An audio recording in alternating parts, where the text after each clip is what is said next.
Hello guys, നമ്മളെ പഴയകാല ബിൽഡറും variety ആക്കുന്ന നമ്മളെ മമ്മദിനോട് നമുക്ക് ഇതിനെ പറ്റിയിട്ട് ചോദിക്കിയത്. ഇവിടെ എന്താ മമ്മദ് ഇവിടെ ഇതാ ചെയ്തോണ്ടുള്ളത്?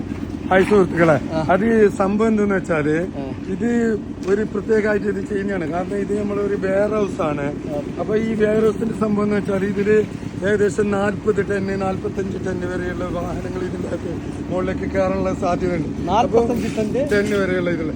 അപ്പൊ ഇതിലധികം റോഡുകളും ഇതെല്ലാം തകരാനുള്ള സംഭവം എന്തെന്ന് വെച്ചാല് അത് ആ മെത്തേഡിൽ ചെയ്യുന്നില്ല എന്നുള്ളതിന്റെ ഇതാണ് അത് തകരാനുള്ള കാരണം. അപ്പൊ ഇതെന്ന് വെച്ചാല് സംഭവം എന്താണെന്ന് വെച്ചാല് അധിക റോഡുകൾക്കും പഴയ കാലത്തൊക്കെ കമ്പി കെട്ടി അതില് പിന്നെ അടിയില് പ്ലാസ്റ്റിക് ചെയ്ത് അതിനുശേഷമാണ് കോൺക്രീറ്റ് ചെയ്യുന്നത്. ഇപ്പൊ അധികം കോൺക്രീറ്റ് ചെയ്യുമ്പോഴേക്ക് കമ്പിയില്ല, അതുപോലെ തന്നെ പ്ലാസ്റ്റിക് ഇതാക്കല്ല. ഒന്നുകിൽ പ്ലാസ്റ്റിക് ചെയ്യണം, അല്ലെങ്കിൽ ബാബി ചെല്ലിയിട്ടിട്ട് അതിനെ നല്ല ഉറപ്പിക്കണം, ഡാമേജ് ചെയ്തിട്ടോ അല്ലെങ്കിൽ വൈബ്രേറ്റ് ചെയ്തിട്ടോ. അപ്പൊ അതുകൊണ്ട് ഇതിപ്പോ എന്താന്ന് വെച്ചാല് ജെല്ലിട്ട് ഉറപ്പിച്ചതിന് ശേഷം കമ്പി കെട്ടിയിട്ട് അതിന്റെ മുകളിലേക്ക് 6 ഇഞ്ച് കോൺക്രീറ്റ് ആണ്. അപ്പൊ ഇത് ഏകദേശം 50 ടൺ അതിൽ കൂടുതൽ വന്നാലും ഒന്നും ആവൂല എന്നുള്ളതാണ് ഇതിന്റെ പ്രത്യേകത. അപ്പൊ ഇതുമാതിരി നമ്മൾ റോഡുകളെല്ലാം ചെയ്ത് കഴിഞ്ഞാൽ ഒരിക്കലും ഈ മെത്തേഡ് അനുസരിച്ച് ചെയ്ത് കഴിഞ്ഞാൽ ഒരിക്കലും ഒന്നും ആവില്ല.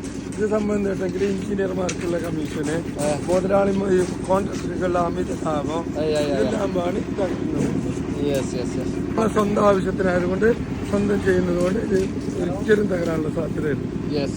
ഇവരെ ബൾബ് മൊത്തം ചെയ്യുന്നുണ്ട് കേട്ടോ, നോക്കിക്കോ.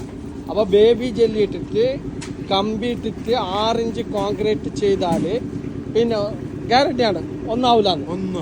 എത്ര ടൺ വണ്ടി വന്നാലും അപ്പൊ ഓക്കെ ഗൈസ്, കേട്ടില്ല ഗൈസ്, സെറ്റാണ് ഗൈസ്, കണ്ടില്ല, നോക്കിക്കോളൂ.